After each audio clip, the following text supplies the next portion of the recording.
Hi guys, welcome to my channel Studify Success. Myself Sanjana. तो आज की video का टॉपिक होगा हमारा tips and strategy to become a topper in class 10th and class 12th। तो ये term 2 board examination के लिए बहुत इंपॉर्टेंट वीडियो होने जा रही है। जैसा कि आपको पता है कि हमारे टर्म 2 आने ही वाले हैं, तो बहुत बच्चे प्लानिंग करेंगे क्या हम टॉपर बन सकते हैं। उनमें डाउट्स भी होंगे और किसी का गोल भी होगा कि हाँ मैं टॉपर बन सकता हूँ। तो क्या स्ट्रैटेजी फॉलो करें कि हम भी एक टॉपर की लिस्ट में आए, क्या टिप्स फॉलो करें और क्या अपनी स्ट्रैटेजी में पॉइंट्स को ऐड करें ताकि हम भी एक टॉपर बन सके। तो वीडियो आप सबके लिए बहुत हेल्पफुल होगी जो क्लास 10th है और क्लास 12th में जो टर्म 2 के लिए प्रिपरेशन कर रहे हैं। तो वीडियो को एंड तक देखिएगा तभी आपको पूरी अच्छी तरीके से समझ आएगी। वीडियो में टोटल 10 पॉइंट्स मिलेंगे आपको और ये 10 पॉइंट्स बहुत हेल्पफुल है। हो सकता है आप 10 पॉइंट से अवेयर हो, आप जानते हो, लेकिन वही होता है ना, हम चीज जानते हैं लेकिन हम उसको फॉलो नहीं करते, तो बस वो जानने में ही रह जाता है, उसको उस पे एक्शन नहीं लेते। तो एक्शन लेना यहाँ बहुत इंपॉर्टेंट है। जब तक हम एक्शन नहीं लेंगे तो फिर हम कभी भी सिर्फ उसको जानकर ही रह जाएंगे, टॉपर नहीं बन पाएंगे। तो हमें तो टॉपर बनना है ना, तो उस पे एक्शंस लेने हैं। तो ये सारे ही पॉइंट्स आपके लिए बहुत इंपॉर्टेंट हैं और सारे पॉइंट्स को मैं ब्रीफली में इंट्रोड्यूस करूंगी और आपको अच्छी तरीके समझ भी आएंगे। तो वीडियो को एंड तक देखिएगा तभी आपको अच्छी तरीके से समझ आएंगी। और इससे पहले अगर आपने चैनल को सब्सक्राइब नहीं करा तो चैनल को सब्सक्राइब जरूर करें, नोटिफिकेशन बेल आइकन को भी ऑन करें ताकि फ्यूचर में मेरी वीडियो का नोटिफिकेशन आप तक पहुंच सके। तो स्टार्ट करते हैं वीडियो को पॉइंट नंबर 1 के साथ। तो पॉइंट नंबर 1 है हमारा नो योर सिलेबस। आपको अपना सिलेबस पता होना चाहिए। ये मैंने अपनी बहुत सी वीडियो में आपको बताया होगा और ये बहुत कॉमन पॉइंट है। जब हम अपनी स्टडी स्टार्ट करें, सेल्फ स्टडी स्टार्ट करें, तो क्या हम ऐसे तो नहीं पढ़ने बैठ जाएंगे ना, कुछ भी पढ़ने तो नहीं बैठ जाएंगे। जो सिलेबस में होगा वही चैप्टर्स पढ़ेंगे। जो हमारा टर्म 2 का जो सिलेबस है जो आने वाले हैं वही उसी से स्टार्ट करेंगे।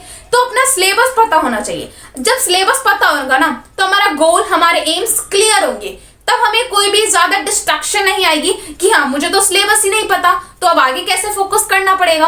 तो आपको अपना सिलेबस पता होना चाहिए। यही फर्स्ट स्टेप है और बहुत इंपॉर्टेंट स्टेप है जो बहुत से बच्चे मिस कर देते हैं, जिनको अपना सिलेबस भी नहीं पता होता। मुझे याद है मेरे भी स्कूल टाइम से बहुत सारे मेरे फ्रेंड्स हुआ करते थे, वो बोलते थे कि सिलेबस क्या है आज का, आज आ क्या रहा है, मैं तो ऐसे ही पढ़ के आ गया। तो ये चीजें अवॉइड करनी है, हमें अपना सिलेबस पता होना चाहिए। जब सिलेबस पता होगा ना तो हमने जो टॉपर की जो एक सीढ़ी होती है वो हमने चढ़ ली।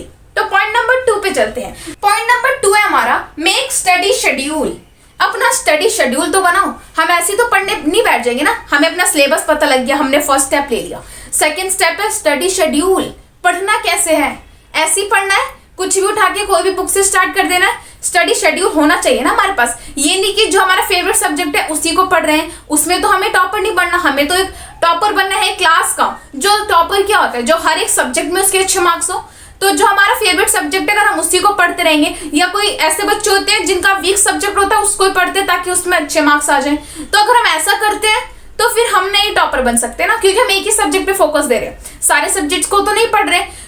तो सारे सब्जेक्ट्स को पढ़ने के लिए हमें क्या चाहिए, शेड्यूल चाहिए ना, कि हमें कब क्या पढ़ना है, कब कैसे पढ़ना है, किस चीज से पहले स्टार्ट करना है। तो ये शेड्यूल बनाना बहुत इंपॉर्टेंट है। हम इसको टाइम टेबल भी कह सकते हैं कि 3 आवर मेन सब्जेक्ट्स को देना है, 1 आवर हमें अपने एडिशनल सब्जेक्ट्स को देना है, जो हमारे थ्योरी सब्जेक्ट्स हैं जिनको हम लास्ट में पढ़ते हैं। लेकिन ऐसा नहीं करना, लास्ट में नहीं पढ़ना, एक प्रॉपर शेड्यूल बनाना है और उससे अपनी पढ़ाई को स्टार्ट करना है। पॉइंट नंबर 3 पे चलते हैं। तो पॉइंट नंबर 3 है हमारा फोकस ऑन ऑल सब्जेक्ट। हम अभी मैंने पॉइंट नंबर 2 में बताया ना कि बहुत 2 टाइप के बच्चे होते हैं। एक तो वो या तो अपने स्ट्रेंथ वाले सब्जेक्ट पे ज्यादा फोकस करते हैं जो उनका फेवरेट होता है, या फिर वो जो अपने वीक सब्जेक्ट पे ही फोकस करते हैं। तो इन दोनों को अवॉइड करके हमें अपने सारे सब्जेक्ट पे फोकस करना है, क्योंकि जब सारे सब्जेक्ट में अच्छे मार्क्स आएंगे तभी तो टॉपर बन पाएंगे। तो सारे सब्जेक्ट पे फोकस करना है, एक पर नहीं। चाहे आपका वीक हो, चाहे स्ट्रॉन्ग हो, चाहे फेवरेट हो, चाहे ना हो, इंटरेस्ट हो या ना हो, इजी हो, फिर भी हमें उसको हाफ एन आवर मतलब डेली तो उसको पढ़ना ही है। सारे सब्जेक्ट्स पे हो सके तो डेली फोकस करना है, हो सके नहीं करना है, फोकस करना है। सारे सब्जेक्ट्स को इक्वली हम अब टाइम दे सके, टाइम देंगे, सारे सब्जेक्ट्स में अच्छे मार्क्स आएंगे, तब हम एक टॉपर कहलाएंगे। पॉइंट नंबर 4 पे चलते हैं। तो पॉइंट नंबर 4 है हमारा फोकस ऑन एनसीईआरटी बुक्स। हमारे पास बहुत सारी बुक्स का भंडार लग जाता है ना, जब भी हम बोर्ड के लिए तैयारी कर रहे होते हैं। तो बुक्स का भंडार ना हटा देना है साइड में, वो काम का नहीं है बहुत काम का है। लेकिन हमें जब पता है कि सीबीएसई बोर्ड एग्जाम कहाँ से बनाता है, वो खुद कहते हैं एनसीईआरटी पढ़ के आओ ना, क्यों नहीं टॉपर बन सकते तुम। तो अपनी एनसीईआरटी बुक पे सब पे फोकस करना है। एनसीईआरटी पे आप फोकस करेंगे, आप बिल्कुल फायदे में रहेंगे, आपको कोई डाउट नहीं होगा।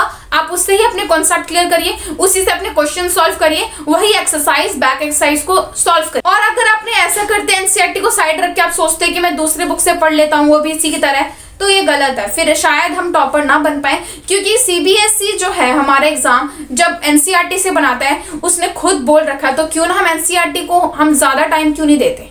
तो यही करना है, यही प्रेफर करना है कि आप एनसीईआरटी को ज्यादा टाइम दे रहे हो, एनसीईआरटी से अपनी सारे डाउट सारे क्वेश्चन सॉल्व कर रहे हो, तो यही प्रेफर करिए कि एनसीईआरटी पर आप फोकस करें। पॉइंट नंबर 5 पे चलते हैं। पॉइंट नंबर 5 है हमारा अंडरस्टैंडिंग ऑफ कॉन्सेप्ट। हमने एनसीईआरटी से स्टार्ट करा, हम क्या करेंगे, कॉन्सेप्ट्स को क्रैम करेंगे या फिर उसको रटने की कोशिश, या विदाउट उसको समझ के, हम समझे नहीं, हमने स्टार्ट कर दिए क्वेश्चंस करने, तो फिर हम शायद क्वेश्चंस को सॉल्व ना कर पाए, अपने पूरे पेपर को सॉल्व ना कर पाए, क्योंकि हमारा क्या क्लियर नहीं है, कॉन्सेप्ट क्लियर नहीं है। जब तक कॉन्सेप्ट क्लियर नहीं होगा हम पूरा पेपर नहीं कर पाएंगे। ये तो श्योरिटी है कि पूरा पेपर नहीं कर पाएंगे, क्योंकि कुछ कुछ क्वेश्चंस आते हैं जो कॉन्सेप्ट बेस्ड होते हैं, और कुछ कुछ नहीं, सारा पेपर ही कॉन्सेप्ट बेस पे होता है। वो कुछ कुछ क्वेश्चन होते हैं जो हम रट लेते हैं और वो क्वेश्चंस आ जाते हैं तो हम उसे सॉल्व कर देते हैं। सारा पेपर कॉन्सेप्ट बेस पे होता है, तो यही प्रेफर करें कि आप कॉन्सेप्ट समझ रहे हो, क्रैम ना कर रहे हो, क्योंकि आप क्रैम करेंगे तो आप भूल जाएंगे ना। होता है ना, रटी रटाई चीज सिर्फ 2 दिन की होती है, एग्जाम तक की होती है, फिर खत्म, कुछ फिर पढ़ने का फायदा नहीं हुआ ना। हमें तो फायदा भी चाहिए, आगे तक लॉन्ग टर्म के लिए चाहिए, तो समझ लेंगे। अगर कहीं से भी क्वेश्चन आता है तो आप उसे सॉल्व कर देंगे, क्यों, क्योंकि आपका कॉन्सेप्ट उसका क्लियर है। तो कॉन्सेप्ट क्लियर होगा तो आप कोई भी क्वेश्चन उस कॉन्सेप्ट से रिलेटेड सॉल्व कर देंगे। पॉइंट नंबर 6 पे चलते हैं। पॉइंट नंबर 6 है हमारा make short and revision notes. हम एनसीईआरटी से स्टार्ट करेंगे, हम कॉन्सेप्ट पे फोकस करेंगे, तो क्या हमें इंपॉर्टेंट चीजें मिलेंगी ना, बहुत सी इंपॉर्टेंट चीजें मिलेंगी, शॉर्ट पॉइंट्स मिलेंगे जो बहुत इंपॉर्टेंट होंगे। तो क्या हम उससे अपने नोट्स नहीं बना सकते और हमारे खुद के नोट्स नहीं बन सकते?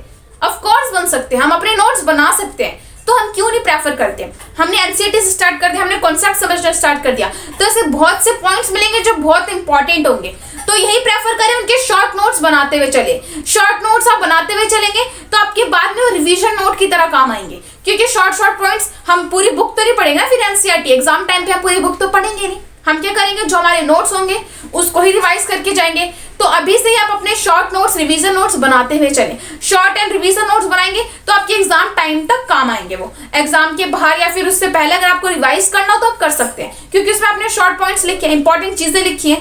तो यही प्रेफर करें आप खुद के नोट्स बनाएं अपने, क्योंकि self notes are the best notes. Point number 7 पे चलते हैं। पॉइंट नंबर 7 है हमारा solve questions after studying our topic. हमें क्वेश्चन सॉल्व करने हैं जब हमने एक टॉपिक पढ़ लिया, हमने जब एक कॉन्सेप्ट समझ लिया तो उससे रिलेटेड हमें क्वेश्चन भी सॉल्व करने हैं, जितने हो सके उतने सॉल्व करने। अब हमारे यहाँ पे एक्स्ट्रा बुक्स काम आ सकती हैं, जैसे कि हमने एक कॉन्सेप्ट पढ़ लिया, एक टॉपिक पढ़ लिया, तो उससे रिलेटेड तो बहुत से क्वेश्चन हो सकते हैं ना, तो उस क्वेश्चन को भी हमें सॉल्व करने, ताकि उसी टाइम हमारा वो टॉपिक, हमारा वो कॉन्सेप्ट क्लियर हो जाए। क्लियर हो जाएगा तो और बढ़िया बात है, बाद में हमें ज्यादा उस पर और ज्यादा स्ट्रेस देने की जरूरत नहीं पड़ेगी कि मुझे तो ये समझ ही नहीं आया, क्योंकि आप उससे रिलेटेड क्वेश्चन भी सॉल्व कर लेते हैं, तब तो आपकी और अच्छी प्रैक्टिस हो रही है, साथ साथ में आपके क्वेश्चंस भी सॉल्व हो रहे हैं। तो यही प्रेफर करें, जब भी आपने कोई कॉन्सेप्ट, कोई भी टॉपिक पढ़ लिया तो उससे रिलेटेड आपको क्वेश्चन जरूर सॉल्व करने चाहिए, आपके लिए बहुत बेनिफिट करेगा ये पॉइंट। तो जब भी कोई टॉपिक पढ़ लिया, कॉन्सेप्ट पढ़ लिया, उससे रिलेटेड आप क्वेश्चन सॉल्व जरूर करें। पॉइंट नंबर 8 पे चलते हैं। तो पॉइंट नंबर 8 है हमारा solve sample paper as per new pattern. Sample paper important है ना, तो सैंपल सॉल्व करना हमारे लिए बहुत बेनिफिट होता है, बहुत ज्यादा फायदा देता है हमें। हम सैंपल सॉल्व करेंगे, टाइम मैनेजमेंट का हमें फायदा होगा, हमें पता लग जाएगा कोई चीज, हम इंपॉर्टेंट चीज छोड़ तो नहीं रहे, या फिर कोई चीज मेरा क्लियर, तो कुछ होते हैं ना हमारे कुछ टॉपिक क्लियर नहीं होते और उससे रिलेटेड क्वेश्चन भी आ जाते हैं, तो उस टाइम आपको पता लग जाएगा, हाँ ये तो टॉपिक क्लियर नहीं था, इसको कर लेता हूँ, क्योंकि रिलेटेड क्वेश्चन दिख रहे हैं सैंपल पेपर में। और यही प्रेफर करें, एज पर न्यू पैटर्न होना चाहिए क्वेश्चन, जो सैंपल पेपर आप सॉल्व करें वो न्यू पैटर्न के हिसाब से होना चाहिए, तभी आपको बहुत से बेनिफिट मिलेंगे।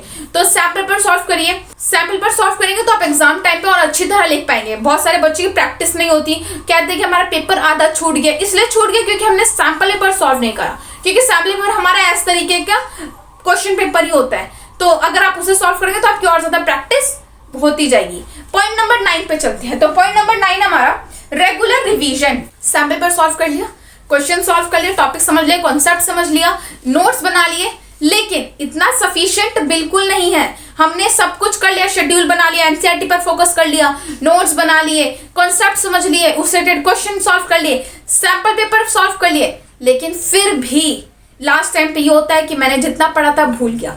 इसीलिए भूल गया क्योंकि हम रिवीजन ही नहीं करते, हम रिवीजन करते ही नहीं है। एक बार पढ़ लिया अब तो आ गया। रिवीजन आपको जरूर करनी चाहिए। आपने कोई भी टॉपिक पढ़ा, कोई भी चैप्टर पढ़ा, कोई भी क्वेश्चन सॉल्व किया, कोई भी न्यूमेरिकल सॉल्व करे, तो उससे रिलेटेड आपको रिवीजन करना ही चाहिए। आप जितना रिवीजन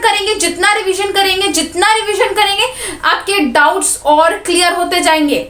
रिवीजन करेंगे आप, पेपर में तो पक्का आप टॉपर हैं फिर तो इस ईयर के।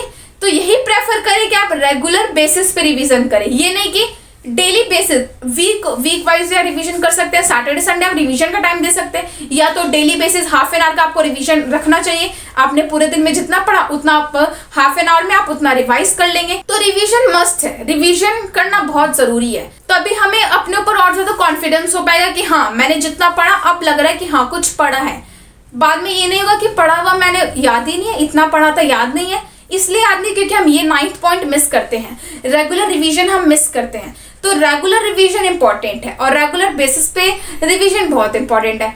तो यही प्रेफर करें कि आपका रिवीजन हो रहा हो, आपने जितना पढ़ा उसका रिवीजन आप कर रहे हो। पॉइंट नंबर 10 पे चलते हैं, लास्ट पॉइंट है हमारा इस वीडियो का। पॉइंट नंबर 10 है हमारा सेल्फ मोटिवेशन। हमने इतने सारे पॉइंट्स फॉलो किए कि हमें कैसे अपना शेड्यूल बनाना है, फोकस करना है, हम सारे सब्जेक्ट्स पे फोकस करना है, सारे एनसीईआरटी बुक्स पर फोकस करना है, कॉन्सेप्ट सॉल्व करने हैं, फिर हमें रिवीजन करनी है। लेकिन हमने इतना सब कुछ कर लिया, लेकिन फिर भी एक वो होता है ना क्या मोटिवेशन चाहिए हमें। फिर मोटिवेशन के लिए क्या करते हैं, अपना टाइम वेस्ट करते हैं, मोटिवेशनल वीडियोस देखने लग जाते हैं। तो मोटिवेशन आप वीडियो देख के बिल्कुल नहीं आता है मानते हैं, लेकिन उतना नहीं आता जितना आपको खुद पे कॉन्फिडेंस होगा। जब आपको खुद से ही मोटिवेशन आएगा ना, और खुद से मोटिवेशन कैसे आएगा, ये 9 पॉइंट्स फॉलो करने के बाद आएगा। आप जब ये 9 पॉइंट फॉलो कर लेंगे ना रेगुलर रिवीजन तक, नो योर सिलेबस से रेगुलर रिवीजन तक फॉलो कर लेंगे ना, तब डेफिनेटली आपके पास अपने ऊपर कॉन्फिडेंस होगा प्लस सेल्फ मोटिवेशन होगा। क्योंकि आपके ऊपर फिर कॉन्फिडेंस आ जाएगा कि आपने इतना पढ़ लिया और इस ईयर के टॉपर आप ही हैं। तो इतना कॉन्फिडेंस लाने के लिए आपको फर्स्ट से लेके 9 तक पॉइंट फॉलो करने पड़ेंगे, स्ट्रैटेजी में अपने लाने पड़ेंगे, लिखने पड़ेंगे, सॉल्व करने पड़ेंगे और फॉलो करना है इन सारे पॉइंट्स को। तो अपने आप वो सेल्फ मोटिवेशन डेवलप होता है। मोटिवेशन वीडियोस देख के नहीं आता, खुद से डेवलप करना पड़ता है। और खुद से डेवलप तभी होता है जब हम कुछ कर रहे होते हैं, कुछ चीजों पे जब हम एक्शन लेते हैं, कुछ काम करते हैं, हमारा काम सही डायरेक्शन में होता है, तब हमें वो मोटिवेशन अंदर से आता है, तब सेल्फ कॉन्फिडेंस आता है, तब हम पॉजिटिव रहते हैं। तो यही चीज है, यही जो 9 पॉइंट है आपको self confidence, positive, self motivate रख सकते हैं। तो यही प्रेफर करें आप 9 पॉइंट्स फॉलो कर रहे हो।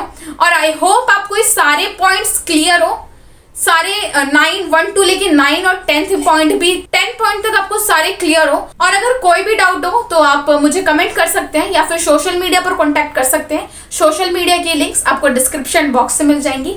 और वीडियो अच्छी लगे तो लाइक करें, दोस्तों शेयर करें। चैनल सब्सक्राइब नहीं करा तो चैनल को सब्सक्राइब जरूर करें। नोटिफिकेशन बेल आइकन को भी ऑन कर सकते हैं आप, ताकि फ्यूचर में ऐसी इंपॉर्टेंट वीडियो आप तक पहुंच सके, टाइमली पहुंच सके। तो मिलते हैं नेक्स्ट वीडियो में। Thank you.